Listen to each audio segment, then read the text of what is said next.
AI వల్ల jobs పోతాయా? Recent డేస్లో ఇది చాలా రెగ్యులర్గా జరుగుతున్న డిబేట్. ఫ్రాంక్గా చెప్పాలంటే ఏఐ ఎప్పుడు కూడా మన జాబ్స్ని డైరెక్ట్ తీసేది, కానీ ఏఐ స్కిల్స్ తెలియకపోతే మాత్రం ఏఐ తెలిసిన వ్యక్తి మన జాబ్ని ఖచ్చితంగా తీసేస్తాడు. మనం ఇండస్ట్రియల్ రెవల్యూషన్ చూసాం, ఇంటర్నెట్ రెవల్యూషన్ చూసాం, ఇప్పుడు ఏఐ రెవల్యూషన్లో ఉన్నాం. ఏఐ రెవల్యూషన్ అనేది ఒక పెద్ద సునామీ లాంటిది. ఈ సునామీలో మనం పట్టుకోవాలో లేకపోతే సర్ఫింగ్ చేస్తూ పైకి రావాలనేది ఖచ్చితంగా మన చేతిలో ఉంటుంది. ఎంత అడ్వాన్స్డ్ టెక్నాలజీస్ వచ్చినా టాప్ 10% స్కిల్స్ ఉన్న వాళ్ళు ఎప్పుడు కూడా కెరీర్లో ఎదుగుతూనే ఉంటారు. వాళ్ళకి ఎలాంటి ప్రాబ్లం ఉండదు. టాపిక్లోకి వెళ్ళే ముందు వీడియోని సేవ్ చేసుకుని ఛానల్ సబ్స్క్రైబ్ చేసుకోండి. రీప్లేసబుల్ స్కిల్స్ ఏవైతే ఉంటాయో like data entry, basic coding, simple content writing, ఇవన్నీ కూడా ఏఐ ఇప్పుడు సెకండ్లో చేసేస్తుంది. మీరు ఆఫీస్లో రోజు మొత్తం చేసే పని ఏఐ సాఫ్ట్వేర్ నిమిషాల్లో చేస్తున్నప్పుడు కంపెనీ మనకు శాలరీ ఎందుకు ఇవ్వాలి? ఒక్కసారి ఆలోచించండి.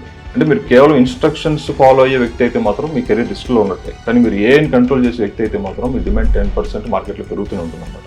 చాలా మంది ఆర్టిఫిషియల్ ఇంటెలిజెన్స్ అంటే జస్ట్ చాట్ జీపీటీ అనుకుంటారు అనమాట, కానీ చాట్ జీపీటీ ఏఐ ఓషన్లో ఒక చిన్న డ్రాప్ మాత్రం అనమాట.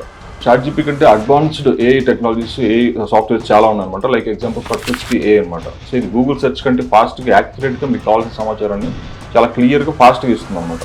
లైక్ క్యాన్వా ఏఐ కావచ్చు, మిడ్ జర్నీ కావచ్చు. ఒకవేళ గ్రాఫిక్ డిజైనర్ అయితే, ఒకవేళ గ్రాఫిక్ డిజైనింగ్ తెలియకపోయినా కూడా ఎక్స్ట్రాడనరీ విజువల్స్ క్రియేట్ చేసుకోవచ్చు అనమాట Canva and mid journey use చేసుకుని. క్లౌడ్ ఏఐ సాఫ్ట్వేర్ అంటే మన బిజినెస్ డేటాను అనలైజ్ చేయడానికి ఇది ఒక జీనియస్ టూల్ అనమాట. సో ఈ టూల్స్ నేర్చుకోవడానికి మీకు ఇంజనీరింగ్ అక్కర్లేదు, జస్ట్ నేర్చుకోవాలని ఒక కొంచెం ఇంట్రెస్ట్ ఉంటే సరిపోతుంది. సో ఏఐ జమాన్లో మనకు కావాల్సింది హార్డ్ స్కిల్స్ కాదు, జస్ట్ క్రిటికల్ థింకింగ్. ఒక ప్రాబ్లమ్ని ఎలా చూడాలి, ఏఐకి రైట్ క్వశ్చన్స్ అండ్ ఇన్స్ట్రక్షన్స్ ఎలా ఇవ్వాలి, అంటే దీన్ని ప్రాంప్ట్ ఇంజనీరింగ్ అంటాం.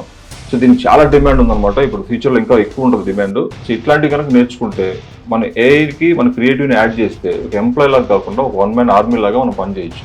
సో మీ శాలరీని మీరే డిసైడ్ చేయొచ్చు అనమాట. ఏఐ అనేది ఒక భయం కాదు, అదొక జస్ట్ గోల్డెన్ ఆపర్చునిటీ. ముఖ్యంగా మన తెలుగు యూత్కి లిటరల్ గోల్డెన్ ఆపర్చునిటీ అని చెప్పాలన్నమాట. ఎందుకంటే కొత్త టెక్నాలజీని మనం కనుక అడాప్ట్ చేసుకుంటే గ్లోబల్ లెవెల్లో మనం కాంపిటీషన్ ఇవ్వగలం. మీకు ఏదైనా పర్టికులర్ ఏ టూల్ గురించి నేర్చుకోవాలంటే కింద కామెంట్ చేయండి, దాని మీద డీటెయిల్ ట్యూటోరియల్ అండ్ వీడియో చేస్తాం అనమాట. Stay updated, stay powerful.